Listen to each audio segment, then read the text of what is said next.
Good evening.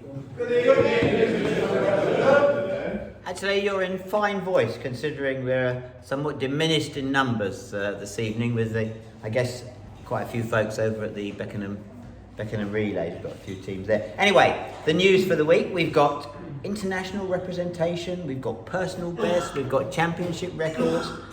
It's been a busy week. So first of all, on the international front, we've had three athletes selected for the Great Britain and Northern Ireland under-20s team for the Loughborough International.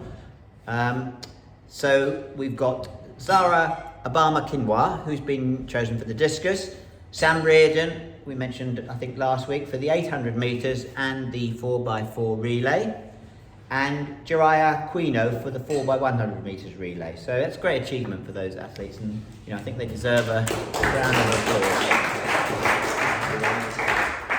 So staying sort of amongst at that level in athletics, we had the Diamond League Doha event, and Dina got her season underway in a more formal fashion with a fairly good third place in 22:37. So hopefully she's building up, as she seems to have a knack of doing.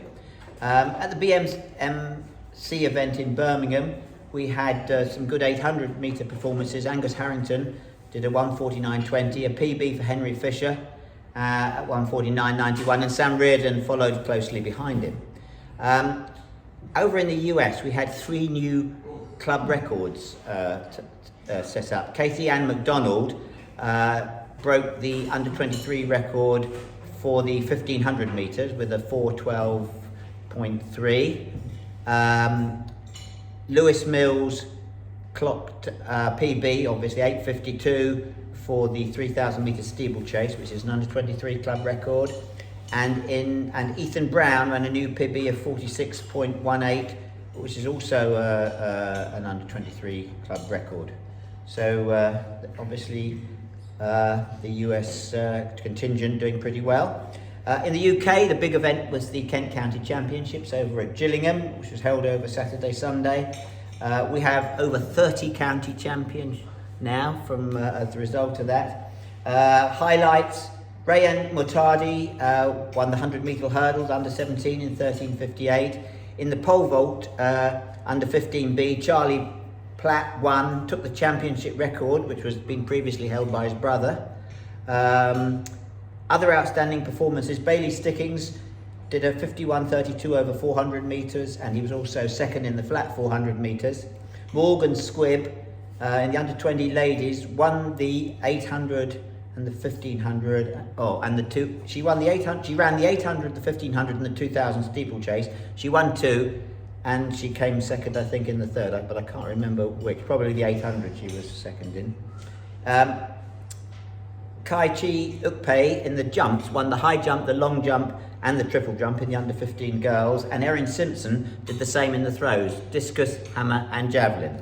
Fantastic. Megan Barlow did the double in the 800 and 1500 metres.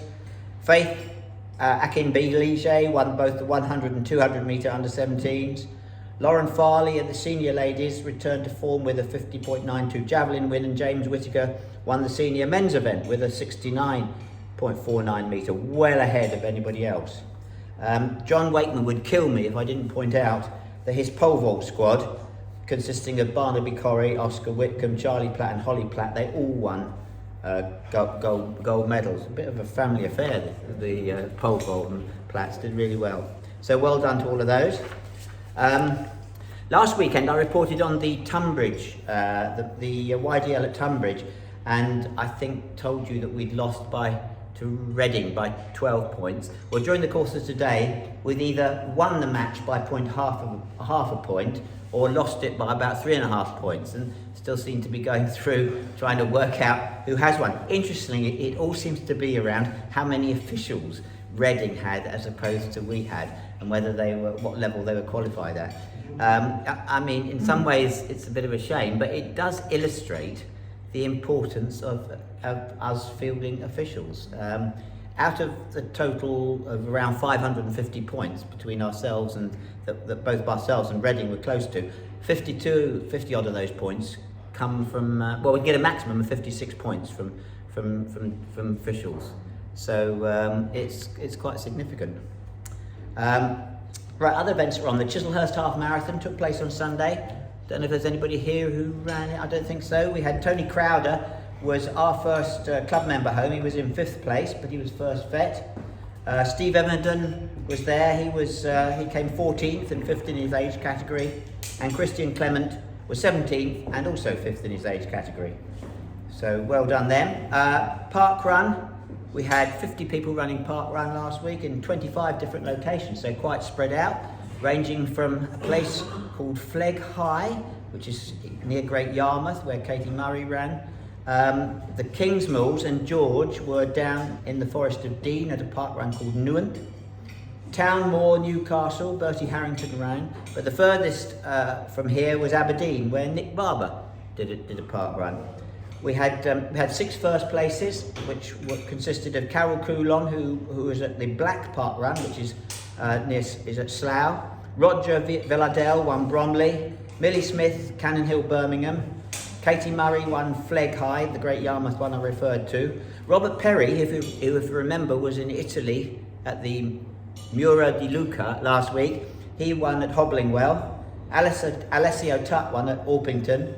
And honourable mention to Steve Cooper, who was 2nd at Alton Water, which is a park run near Harwich. I managed to achieve my highest place ever in a park run. 26th, there were only 40 runners. But you've got to grab these little nuggets when you get them, haven't you? You know?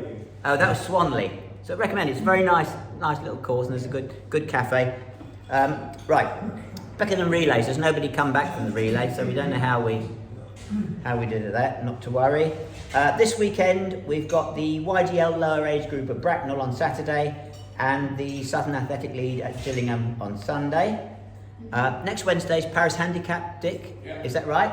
And we've got an exciting new course, which will start off from down at the corner here and run along the Mad Mile and do a little circle round and come back again. It's going to be, it's almost traffic free, that's the nice thing about it. It's going to be a great finish because you'll see people coming back down the mile and you'll be tracking them down. We do need a few marshals just to make certain it's quite safe, and particularly since it's the first time of running. So if you want to marshal, if you can be here 6:30, 6:45ish, so we can get ourselves organised. That would be good. Bonus ball, Terry. Did we have one last week? We have indeed. It's actually a Mr. Drew.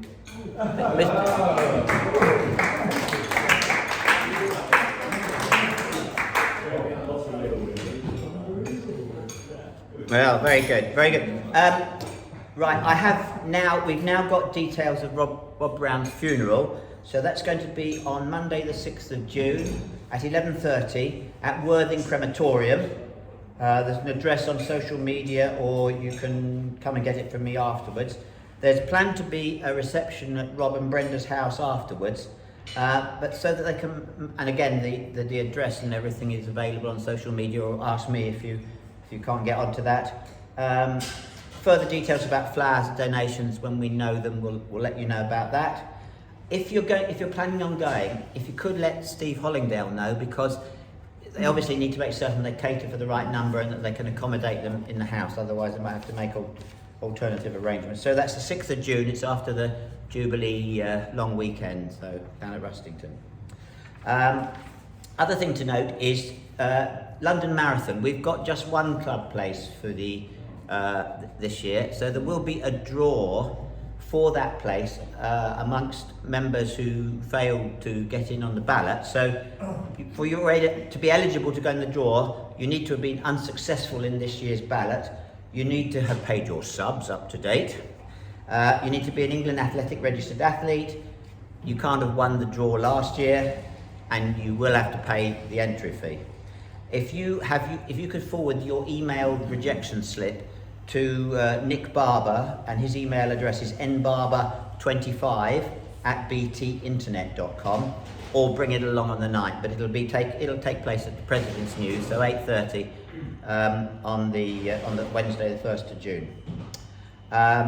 Final thing I want to mention is there's a note or a notice gone up on social media about a press officer vacancy. So Nick Brooks has been our press officer for a good few years, and he really does a great job. but he retired last March. Well, he's still doing it because he's trying to find somebody else to do it. So the job consists of compiling a weekly report of the results, and he'll be given guidance on how to do that, and then liaising with the president, the team managers, and the various communications people to make certain that it gets posted. It's a voluntary position, and you will get full training and support. So anyone interested in it, wants to find out a bit more about it, contact myself or Nick. Right, any other news? I don't know if many people, I know Ken will know this chap I work with called Kieran Daly, who's a really good sprinter. When he was under 20, he was the British champion and ran 10:18. He's had a lot of injury problems, but he seems to be over those now. He's about 27, 28 now.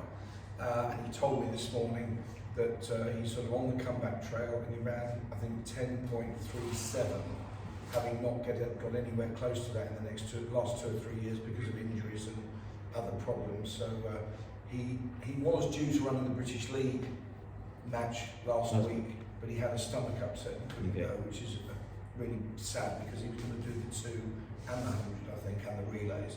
But sounds like he's heading in the right direction. So we look forward to good news and good performances from him for us very shortly. Well, yes, he has actually performed in the Diamond League once or twice. Okay. So he is a class athlete, but he's had a good injury. Good. Is it the primary schools this weekend? It is on Saturday in Crystal Palace, if you fancy a big event. 54 schools, about 1,300 children, years 3 and 4 for little ones. So it'll be a fun event, and it should be nicer weather than usual because we've had to delay it because of COVID. Okay, thanks, Richard. Is that it? Okay, till next week then. Good night.